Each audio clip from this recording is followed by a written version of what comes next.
Well, kia ora anō, welcome back. David Downs here, your host for the afternoon for Tech Week TV. Thank you for sticking with us. If you're here, it's a bloody good afternoon actually. I shouldn't say the B word, but we've already had a few really good sessions. That session just then on New Zealand and NASA and JPL working together, and the high regard that JPL, the Jet Propulsion Laboratory, holds for those interns is just remarkable. And it's a great example of New Zealand tech. You know, sometimes we think, oh yeah, we're just from the bottom of the world. The reality is you're as good as anyone in the world. You know, talent is evenly distributed across the world. And we're going to find out a little bit more about that in our next session. And this is talking about careers in games and talking about New Zealand overachieving, or definitely achieving at the top of the curve. The gaming industry and the gaming sector is a great example of where New Zealand is really smashing it, and not necessarily widely known across the New Zealand population even, but we really are. And as the world becomes increasingly more digital, with the amount of time we choose to spend online, or don't choose because of COVID, we just spent it online, the game sector, you know, and the metaverse and all that sort of thing is a goldmine. It's a rich industry now that really is not just from a financial point of view, but just from a creative potential perspective, so inspiring. And we want to be able to foster New Zealand creatives to get the technical skills and the understanding and the know-how and the confidence to kind of walk into that space. So a great speaker to join with us, or a great sort of person to work with. Please welcome Ivan Kamal. So good for you to be here, Ivan. Thank you. And I'm going to introduce you. You've got a lengthy thing, but it's actually quite pertinent. Let me talk about Ivan. Currently you're the program coordinator for the Bachelor of Creative Technology at the Media Design School. So that's here in Auckland. Ivan is passionate about helping students overcome the hurdle of the learning tools necessary to work in industries like the gaming and film sector, who are very aligned, and I'm sure we're going to talk a little bit about that. The sector's education is pretty cool. If anyone who knows an educator knows how passionate you need to be an educator, you know, because you're inspiring the next generation. And you've been doing it, you said, for 10 years, which is amazing, applying his own experience as a VFX artist in games and developing teaching approaches that speed up learning. And Ivan himself started his career at working at Pickpock. Most people out there hopefully will know Pickpock, amazing studio down in Wellington. And you were there for about 7 years. During that time, he contributed to 19 titles, including both mobile and console games. He's also, just because again, another overachiever, decided to study an MBA with Torrens University at the same time as he's teaching. And he is co-developing a video game of his own set in ancient Rome, which is going to release this year. Ivan, welcome. Thank you. Do you sleep? Sometimes. Well, that's actually my cliche of gamers is that you don't sleep. You're kind of vampire-like. Yeah, I think when you're younger, it's a little bit more easier on your body when you do that, but you definitely need to get your sleep. We try to encourage our students because, you can't really function creatively when you're running on low batteries. On the fume, yeah, exactly. Yeah. Do you play a lot of games as well? Not so much after I started teaching. I'm more selective in my choice of games I play. Right. And I've grown in preference for games that don't take very long time. So there's definitely, in gaming, it's a very large sector. Yeah. And there's a lot of games that can take you could basically live inside of them. And then there's other games which you could play for 5-10 minutes and it kind of fulfills the need of the rush of some kind of adrenaline. Yeah. I've noticed that because I've played games over the years, and I have to stop myself because if I get involved in the wrong game, that's months of my life. You know that you're spending hours playing and doing silly things and getting the ever increasing levels, versus just having a quick game of Angry Birds or whatever. Yeah, exactly that. I think the games as well have become a medium for us to interact with one another as well. Yeah. So a lot of people might play a multiplayer online game in order for them to have it's the water cooler of 2023, right? Yeah. Or even for a few years now, people congregating online to meet with their friends that they might be living in different parts of the world, but their friendships and relationships are formed playing games, but also collaboratively having experiences to talk about. I think anyone that's had a teenager in the last few years living through COVID realises how important it is to socialise online, because it has been difficult. And I've got 3 teenage sons, or I had 3 teenage sons, and gaming was part of it, definitely. They were playing a game, but actually they were talking, they were supporting each other, they were, making fun of each other, playing Fortnite or whatever it might be. It was a really important part of the social dynamic. It definitely is. We always had sports as a means for people to interact with teams or trying to achieve in sports like, let's say, boxing or wrestling, which is not necessarily a team sport, but again, getting together and participating in some kind of competitive action, and games are fulfilling that in the digital space. One of the problems with the games sector is the word games, because like people who are a little bit older, who are looking at their kids, whatever, looking to go into a career, and they go, oh, but it's not a proper job. It's games, you know, like you need to do something serious. But the games industry is a serious business now. It is a very serious business. In New Zealand, there's 1,000 people working in the games industry. Wow. And last year, New Zealand's revenue generated by the games industry is $400 million, right? So it's a growing sector, and because it is a digital good, it's a very easy export because it doesn't require any kind of shipping.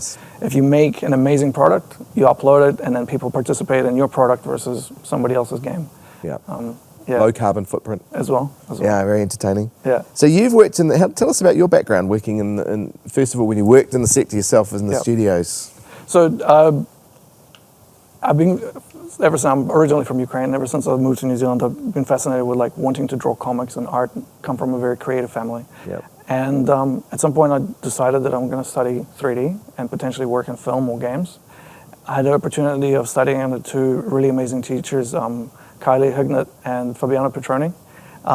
And the information that I gleaned from my education enabled me at a later date to get a job at Pickpocket and work initially as a prop artist and then moving all the way up to VFX. Wow. And it's like every 12-year-old's dream, you know, creating video games and having a creative output that's also your profession that's paying the bills, right? And this is one of the reasons I went into education afterwards, is trying to help other creatives, young creatives, who might be thinking, it's not really a job. Like, I like drawing, but I'm going to have to take a quote-unquote a serious job. You have to be an accountant to pay the bills, and then I can do a bit of drawing. It must be a time. Yeah, but it's definitely a career prospect, and I think the more young people in New Zealand who are creatively inclined pick this as a professional choice, film or games or design, it could definitely create like a very solid footprint of New Zealand as far as gaming is concerned. And it has already. There's games that are being played by millions of people across the world that are being made in New Zealand. And I don't think we talk about it enough in the media, in New Zealand media. Weta and Lord of the Rings did an amazing job, and it got the publicity. But games oftentimes it's kind of humble in the background. Yeah.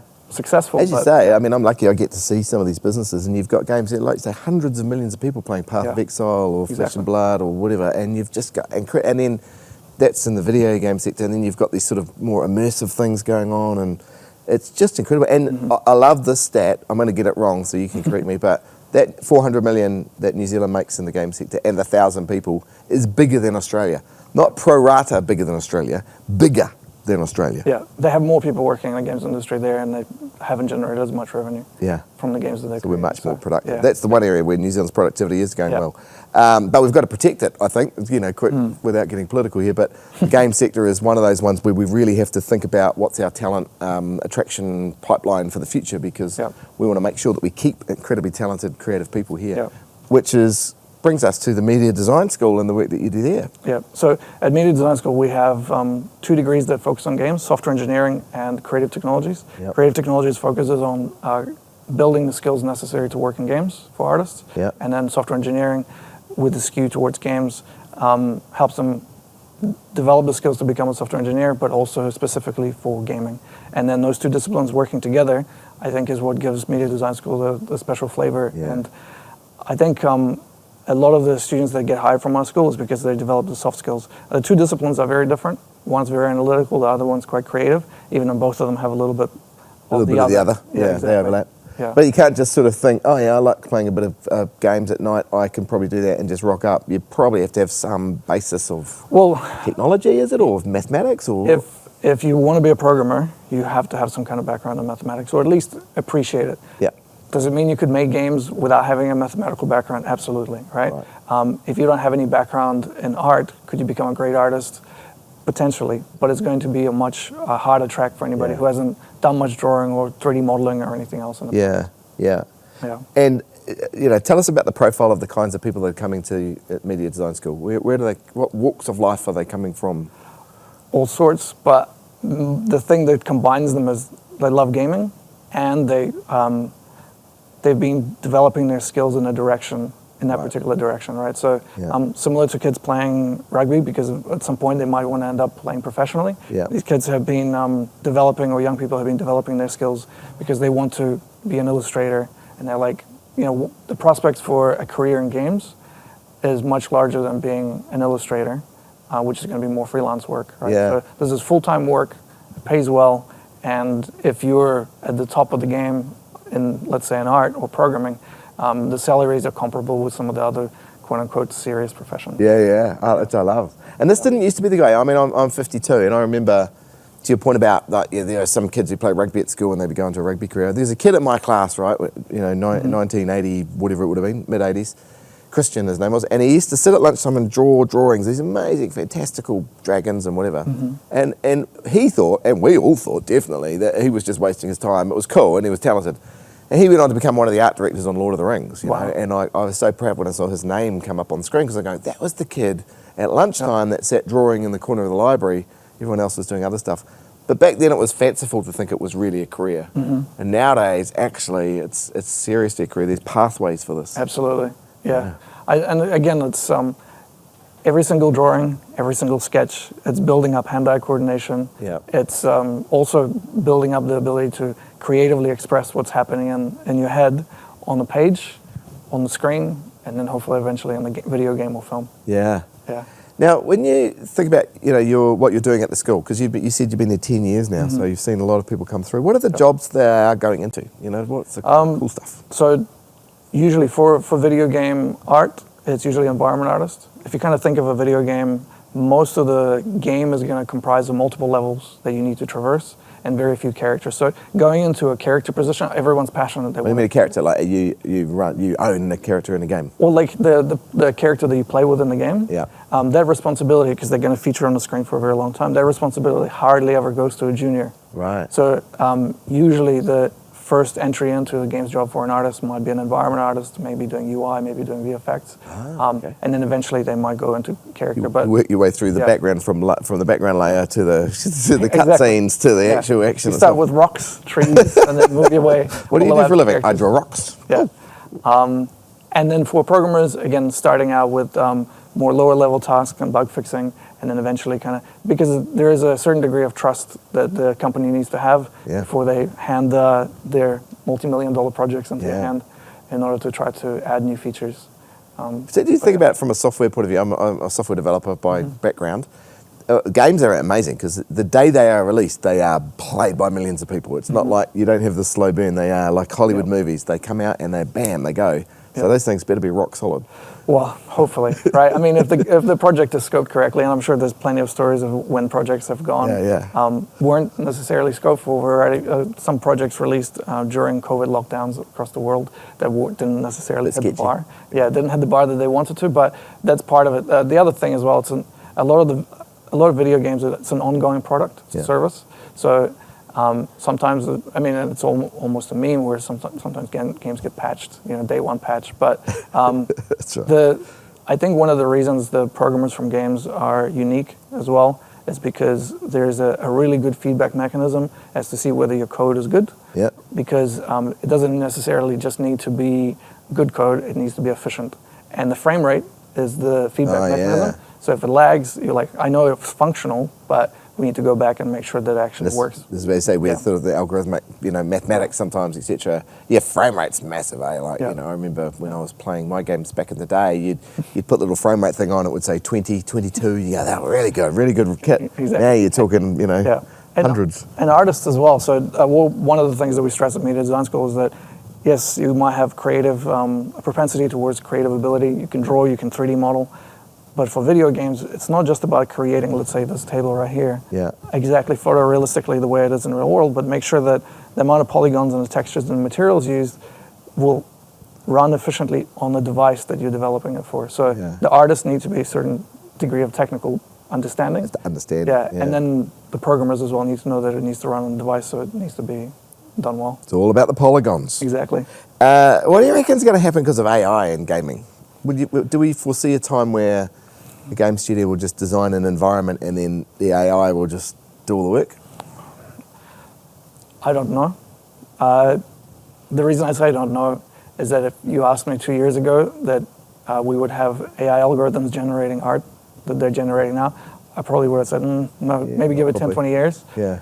Having said that, I did reach out to quite a few studios in New Zealand asking them how are they using AI. Oh, okay. And I think due to the legal stance of where the art, where the learning models are coming from, Right. they're not integrating it into their workflow just yet for a major part because, again, it could create, like, if it's learned on something that it wasn't meant to, and somebody Yeah. tries to use another AI algorithm and try to prove the fact that, so That's a really interesting Yeah. problem, eh? You know, because you've got this potentially these big cloud systems living in foreign jurisdictions. Then they're trained on stuff that may or may not be licensed, and you've got all sorts of challenges. So the safest thing is to hire an artist, hire a programmer, and make sure they do it Hang on, in-house. you're an artist, aren't you? Yeah. Yeah. Okay, cool. Yeah. But- Hire one of your graduates, or you, Yeah. for that matter. Oh, that's cool. Speaking of it, you do. We were just talking earlier. You've got three things you do. You teach, you study yourself, and you're actually doing a bit of development on the side. Yep. So how do you balance that stuff? Big rocks first, Yeah. right? So I focus on my teaching side of it first. Then the masters takes second precedence, and then when I have some time, because I'm co-developing the game with other teachers and ex-teachers as well. So as a result, it's when I have the time, I work Nice. on that. But it is kind of. We sometimes joke about this being kind of the Indiana Jones academic, right, where you're doing the stuff as well rather than just reading. Preaching You're kind of doing field work. Yeah, exactly. Yeah. And presumably, I mean, the technology underpinning it, the game engines, you know, that all changes so quickly that you've actually got to really get deep into the tools to understand them. Absolutely, yeah. And again, tools have for artists and for programmers not as much, but for artists, the tools are updating quite constantly. So as a result, you need to stay on top of that. But the principles are the same, right? So one of the things that we try to teach is that the human anatomy hasn't changed in the last 200 million years. Probably not going to change in the next 200 million. So whether you're using Maya or one of the 3D tools popular in New Zealand, or whether you're going to be using Blender, which is a new upcoming tool which is free, human proportions are more or less going to stay the same for a prolonged period of time. Yeah, and even the rules of exaggeration are more or less set. Not set in stone, but yeah. So if somebody says like a Disney aesthetic, you know what that means, right? Right. If someone says World of Warcraft, you're like, I generally. I know what you mean. Yeah. I mean, yeah. Okay, cool. This is great. I'm learning a lot. So if you're watching this and you want to get into this sector, you're at high school or early stage, what would your advice be? How could people get into that? Focus on your portfolio, develop your skill, and develop also your ability to discern your best work from your average work. Oh, okay. Right. So this applies whether you're going to go study professionally or you study in the university level, or whether you're going to try to go straight into industry. You get judged not just by the quality of the work that you produce, but you get judged based on whether there's a consistency. So if all of a sudden, as an artist, you have amazing paintings, really average drawings, and you showcase that to someone, when you're applying for study or when you're applying to for work, the red flag is the fact that you weren't able to discern that there's a very big discrepancy. Right, you put it all forward saying this is my work, and you didn't say, look, actually, I wasn't having a good day. Curation. So the other part as well, start making games, right? Most of the game engines you can download now are for free, right? You can get a lot of tools for free. Just start making games. There is no, there's certain fields and certain industries where somebody might say, you're 12 years old, like you can't be a professional photographer, a wedding photographer at 12, right? They might not take you seriously, but when That's you publish right. a game, Rocket engineer, pretty hard to do when you're in your teens. Well, I tell Peter Beck, but anyway. Yeah, but if you're going to make a game and you publish it online, no one's ever going to call your age out and be like, wait a minute, you can't make a great game if you're 12 years old. So the internet doesn't know you're a dog. Exactly. That's right. You can create a game. Yeah. This is it. You create a game, you make it go viral, and then you do some sort of Discord or, what's the other one that you use where you're streaming? No. Twitch. Twitch. Yeah, there you go. right. My son does Twitch. Yeah. Yeah, it makes an absolute fortune, 8-10 cents sometimes. But it is an amazing industry, and the beautiful thing is it is a fantastic export earner. Going back to what we said right at the beginning, it's a weightless part of our economy. It brings creativity, and it has a beautiful synergy with the film sector and other creative industries. Yeah, I think the products that we create. One of the benefits of game development is. If the company owns the IP that they create, they can hold on to that for as long as they want, and they can continue making those games, right? Yeah. So if you make your own game, if you make your own any kind of creative endeavor, make your own movie, if you're holding on to the IP, you'll be able to hopefully make another release of the same thing. So it's yeah, and I think again, it's just going. Recently, a game called Dredge got released in New Zealand, the indie game. I think the publisher is Team 17, and yeah, huge success, right? And it, like a small game, a small team, but amazingly well done, published well, and yeah, huge. What platform's it on? Steam. Steam. Well, I think there's others as well, but Steam is the one I heard from. Steam. Download it. Steam is like the Netflix for games, basically. It's where you can find everything. It's awesome. Ivan, we've run out of time, and it's a shame because I could talk to you for ages. Can I come and hang out at the Media Design School? For sure. Yeah, everyone's welcome. Yeah, come awesome. to open day. I'll come to an open day. I might stand out a little bit. I'm not quite your target demographic. But that was fantastic. Thank you. As mentioned, look, if you want to get into the sector, it's a fantastic industry to be part of. The barriers there are some, but they're low, aren't they? I mean, you can, if you've got a mindset for creativity, if you've got skills, if you've got passion, and you want to learn, then think about this as an amazing sector. It's just another great example of where New Zealand does a fantastic job taking our creative, innovative mindset and applying it into the new technology paradigm, which is really what Tech Week's all about, and Tech Week TV. So really good that you're joining us. We're going to take another short break, and after that we're going to be back with some people from the health tech sector. So a little bit different, but with some of the same attributes. We'll see you soon.